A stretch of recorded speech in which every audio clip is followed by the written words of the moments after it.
Kaya ito, isipin mo, ibinenta mo ang kapwa mo. Parang ano to eh, parang kapatid mo to.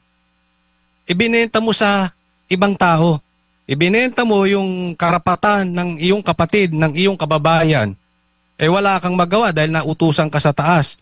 At alam naman natin ngayon lang, dinideny na ni Marcos, eto. Hindi daw nila i-recognize ang ICC, ano itong nangyayari na ito. So ito talagang senyales ng kabudulan talaga nila. Napakasinungaling. At hindi ko maisip, alam mo mga partners, no, kung ang huhuli kay PRRD, mas mauunawaan ko. Maintindihan natin yan, tagalabas yan, wala yung pakialam sa Pilipino eh. Pero yung ibibigay mo, yung kababayan mo, at alam mong nagsilbi sa taong bayan, at alam mong dating presidente, nilaglag mo ang buong Pilipinas. Ito ay pang-iinsulto hindi lang sa hustisya ng Pilipinas, hindi lang sa korte natin. Ito ay pag-iinsulto sa iyo, sa akin, sa ating lahat. Ito po ay talagang para tayong tinuturing ng mga Pilipino na parang pinabili ng suka. Ganyan po kababa ang tingin sa atin ng mga yan. At nakakalungkot, nagiging kasangkapan kayo dyan. Kaya itong mga ito, nahihiyayan eh. Etong sila Torre, talagang sadyang ganito to. Magbabago rin ang mundo. Hindi nila maaawat, uupo at uupo ring presidente si BP Sara. Babaliktad ang gulong. Ngayon, nasa ibabaw sila. Magsaya kayo. Pero nakikita ng taong bayan ang pang-aapi ninyo at pang-aabuso. Matatapos din yan. At pupunta rin sa inyo. Yung ginagawa ninyo na panghuhusga sa ibang tao, yan din ang magyayari. Ganyan din kayo huhusgahan ng taong bayan. Magkakasama tayo sa Hong Kong partners at alam natin kung gaano kamahal ng taong bayan si PRRD. Actually, ang buong Duterte, alam nila nagsakripisyo eh. Meron pong sakripisyong ginawa ang Duterte kaya hanggang ngayon, legit po yung iyakan ng mga taga Hong Kong at hindi lang po yan taga Hong Kong. Yan ay nagre-represent ng buong taong bayan. Kaya ito po ay sa akin, tinitingnan ko ito ay parang nung nangyari kay Ninoy Aquino. Ito na po ang magti-trigger ng kabaligtaran ng mundong ito, ng bansang Pilipinas. Sakot-sakot na problema ang sasalubungin nila dito. Dahil ito ay illegal po ito. Hindi po pwede yan. Dapat yan ay dumadaan sa due process at paglalapastangan yan. Again, babanggitin ko, parehas na ginawa sa kay OJC. Binastos po ang due process natin. Dapat ito ay dadaan sa korte. Saan ang warrant? Diba? So malabo. Anyway, antay-antay po tayo. But ako, I'm looking forward na this will give us our freedom soon. Mga partners. Partner, Coach at Boss D, nakiusap pala si Attorney Torion na papasukin sila sa loob ng Villamor dahil may crucial na papers na papipirmahan sila kay dating Pangulong Duterte. Pero nakita nga natin na hindi sila pinapasok, no, ng mga nagbabantay na pulis doon. Ang panawagan naman ng taong bayan tamang proseso, no? Pero hindi natin napapansin na nangyayari, Boss Dada. Ayun na nga. Ayun ako. Diyos ko, sabi ko nga sa inyo we are actually in awe. Hindi na natin alam kung anong pang sasabihin natin sa mga ito. Lahat na talagang, alam mo yun yung sobrang dismayado ka na talaga. Kasi yung mga inaasahan mo na supposedly magtatanggol ng karapatan mo, yung tatakbuhan mo kapag may kailangan ka, yun pa yung mag-aano sa'yo, magdidiin sa'yo. Well, partner, kanina nga, nandiyan ako sa airport at iniikot-ikutan ko yung mga pulis. Yung sinasabi mong makikita mo sa kanilang tindig na, ba't ba natin ginagawa to? Bakit ba ganito? Itong tao na, parang alam mo sa nakikita ko sa kanila na tinaas nitong tao na to yung ano natin yung dignidad natin. tinaas nitong tao na ito yung unang-una sa lahat, yung sweldo natin. Pinrioritize tayo nitong mamang ito eh. Tapos ngayon, tayo yung huhuli sa kanya. Dahil lang yung mga pinuno natin, may mga pangarap. Alam mo yun, parang nakikita mo talaga sa mga kapulisan natin dyan. Kasi nung nandiyan ako, tapos kinall off ako, wag kang pumunta muna, wag kang, kasi baka kunin ka, umikot-ikot muna ako eh, kasi naka ano naman ako, hindi naman nila ako namumukhaan. So, umikot-ikot muna ako. Nakikita ko talaga, ang daming police, partner, SWAT. Actually, hindi lang dito sa sa airport side. Kahit yung mga kalapit na mga lugar ng airport, diyan sa may Magallanes, sa may papuntang BGC, ang daming police, mga partner. At saka hindi lang basta police, talagang SWAT yung mga nakadeploy ngayon. Hindi mo alam kung bakit. Meron pang SWAT na nakadeploy doon sa yung kitang-kita mo yung mismong landingan ng eroplano.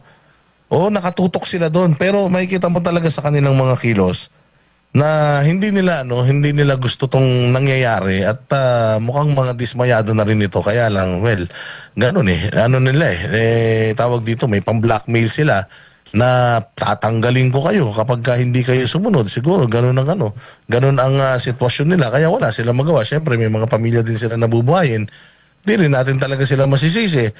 Kaya lang, kung hindi naman sila, kasi ang sinumpaan nila, ipagtatanggol nila ang Pilipinas, pagtatanggol nila ang mga Pilipino at ang konstitusyon. Siguro, panawagan ko sa mga pulis, kung sa tingin ninyo, hindi na tama itong pinagagawa sa inyo, bakit pa kayo sumusunod? Bakit hindi kayo tumalikod at umuwi na lang? Kesa sumunod tayo sa alam naman natin na nagagamit lang tayo sa pampolitikal na agenda ng mga nakaupo ngayon. Di ba? Siguro naman may sarili tayong pag-iisip. May sarili tayong pagkakaintindi sa mga bagay-bagay. Alam ninyo, pare-pareho na itong pinagagawa sa inyo is hindi na tama. Bakit pa natin susundin? Bakit di tayo magsakripisyo? Bakit hindi tayo lumaban? Papaanong nilalabanan natin yung krimen araw-araw pero sumusunod din tayo sa mga kriminal? Hindi ba? It doesn't make sense. It doesn't, anong klaseng Pilipinas, anong klaseng pulis, anong klaseng sundalo ka? Kung pababayaan mo na yung mga nasa kapangyarihan, magamit kayo para sa pampolitika at pampersonal na greed nila. Di ba, Coach Oli? Nakamute. Boss Dada, tama ka dyan eh. Kung sila ay hindi nila magawa yung nararapat para sa bayan dahil sila ay sumusunod sa utos, hindi ko sila masisi. Pero tayo na lang, taong bayan. Tayo na lang kasi nasa karapatan natin, nasabihin yung galit natin. Nasa konstitusyon po yan, yung galit natin, pwede nating sabihin, labas natin sa social media, kung saan man tayo, pero kung hindi gagawin ito ng mga pulis o ng mga sundalo, tayo na. Tayo na yung sinumpaan nila, tayo na gumawa. Yung ipagtanggol ang konstitusyon. Ipagtanggol yung ating batas. Hindi po tayo nagtatawag dito ng gulo. Nagtatawag po tayo na ilabas natin yung damdamin. At kung hindi nila mailabas, tayo na taong bayan. Tayo dito sa Pilipinas. Tayo dyan sa mga iba't ibang panig ng mundo, ng probinsya. Ilabas natin dahil kung ito ay palalagpasin natin, hahayaan ng mga pulis at mga AFP na ito ay lumagpas, ginawa sa dating presidente na pinakamaganda ang record sa bansang Pilipinas at hahayaan nating bastusin at babuyin ang konstitusyon dahil kay PRRD, paano pa sa atin? Kung kaya nilang gawin kay Tatay Digong, paano pa sa atin? Kailan pa tayo tatayo dito? Ulitin ko, ito hindi tayo nananawagan ng kung ano-ano. Nananawagan tayo na sumunod tayo sa batas dahil inuutusan tayo ng batas, ilabas ang ating damdamin at galit. Tayong nasa press, kayong mga kasama namin sa media, responsibilidad natin, ilabas natin ang tunay.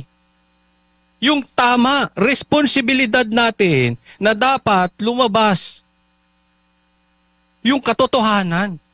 Huwag tayong magpakasangkapan dahil tayo ay duwag o bayad. Kung magtatago tayong lahat dito, sino na ang magtatanggol? Tayong nasa media. Kung tayo nagtatago, sino ang magtatanggol? Ano to? Pera-pera? Pasensya mga partners pero medyo ako dito. Ano to? Magpepera-pera na lang tayo dito? Ito hindi po statement ng SMNI. Not even Banateros. Kasi baka mamaya madamay sila. Kung meron mang dapat managot sa sinasabi ko, ako yan. No? Pero ano tayo dito? Ang lalaki nating institusyon, natatakot tayo. Asan na yung pinaglaban natin dati? Dapat ngayon, ako, mga partners ako kasi halos kaedad ito ng aking tatay, ito si Tatay Digo. At nauunawaan ko, 80 years old na po siya sa March 28. Gagawin nyo pa yung stress sa kanila. Napaka-importante na ang isang tao sa ganyang edad ay hindi na nai-stress. Okay lang kung may masama siyang ginawa, pero sana, yung katotohanan, nagsilbi yung tao sa ating bayan. Siya nga ang pinakamamahal ng taong bayan na presidente. Pumasok ng presidente, lumabas ng presidente, until now mahal pa rin. Tapos ganyan ni yung ambulance, hindi nyo hahayaan siya ma-check. Hindi nyo siya hayaang, pag namatay si PRRD, ang dugo ni PRRD ay dugo ng Pilipinas. Kasalanan nyo yan. Ang dugo ay nasa kamay ninyo. Kayong mga takot, mga duwag manindigan. Ulitin ko po, 80 na po sa katapusan si PRRD. Mahiya naman tayo sa balat natin. Tayong dapat na gumagalaw dyan, naduduwag. Ano pa? Galit na galit sila, pati dito sa social media, at saka talagang makikita mo nagbubunyi ngayon. Pinklawan at saka mga komunista.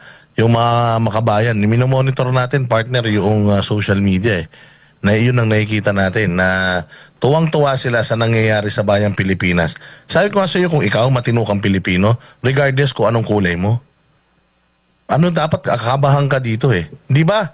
Yung mga dilawan dati yung nagsasabi ng never again to martial law. Yung nangyayari ngayon is close to martial law.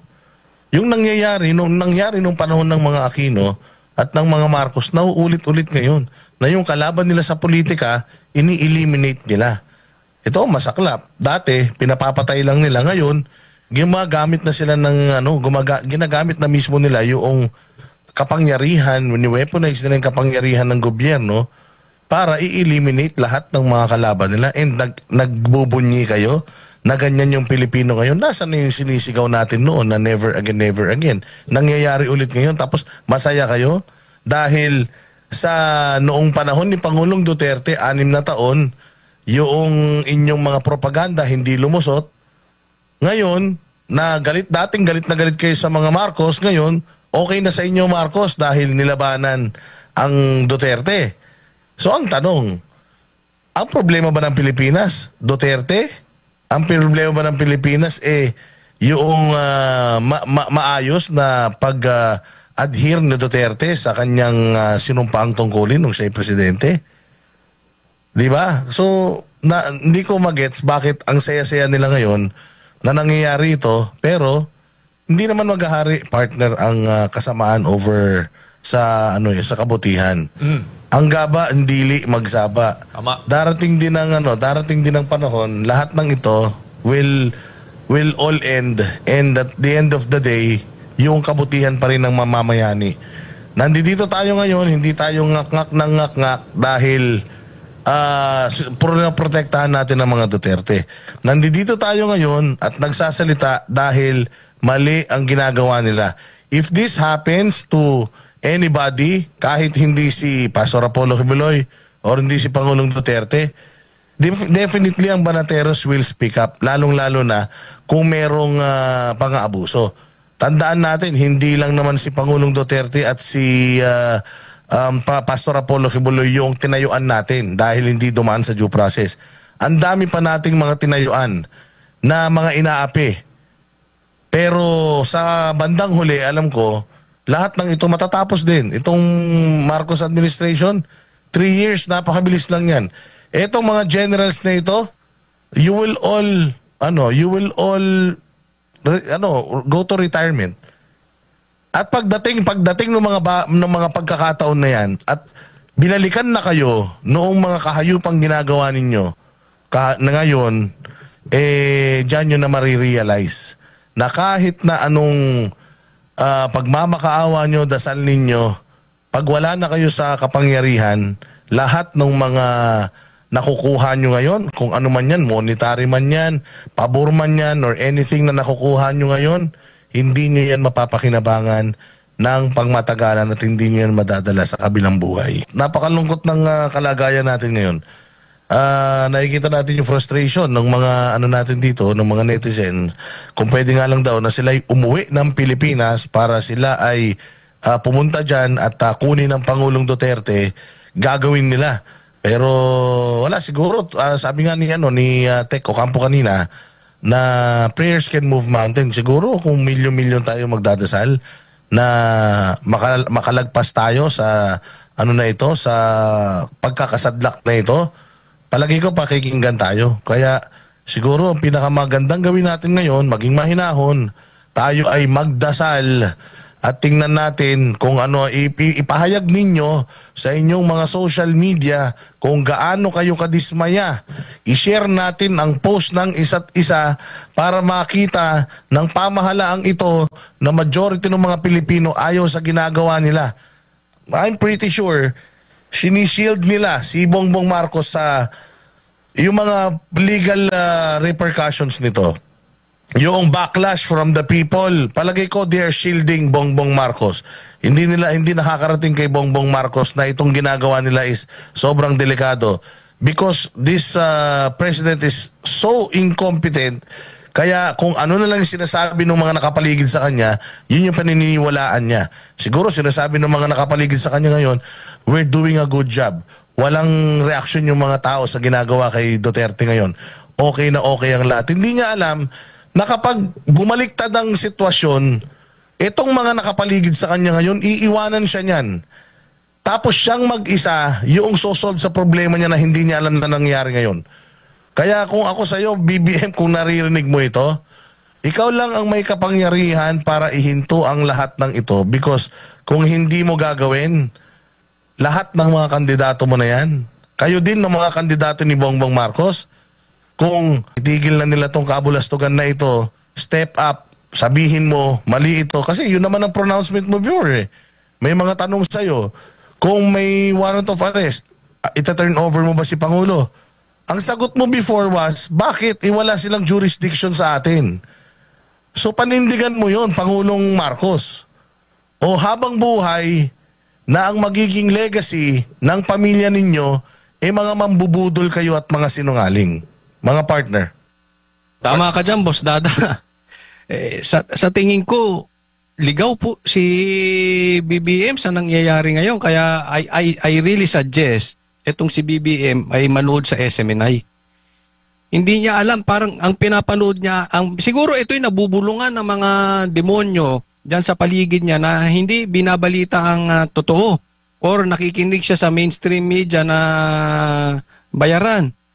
Makinig ka sa, alam mo kung nakikinig lang si BBM sa SMNI at nanunood, hindi niya sana sinabi na walang armas na pumasok sa SMNI.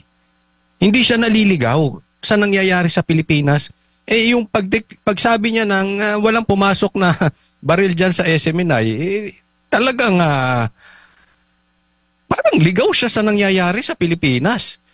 Alam nyo, ganyan din ngayon sinasabi niya, walang karapatan ng ICC. So yung sinasabi niya ay kabaligtaran sa nangyayari. Hindi natin alam kung na-clone ba to si BBM? Totoong BBM ba yung nagsasalita na parang wala siyang alam. Actually, hindi lang sa walang alam, parang ligaw na ligaw siya sa pangyayari. Try siguro kung merong malapit kay BBM na talagang concern sa kanya. Ibulong mo lang. Nood ka SMNI. Nood ka. At makikita mo katotohanan.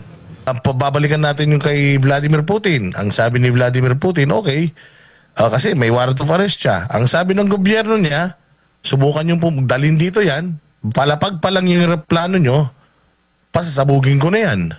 Hindi ba? I mean, the government of Vladimir Putin himself, pinaprotektahan siya. Samantalang itong sa atin, parang nakipag-collaborate pa. Hindi ba? Nakita natin, prior to this, kaliwat ka ng press conferences.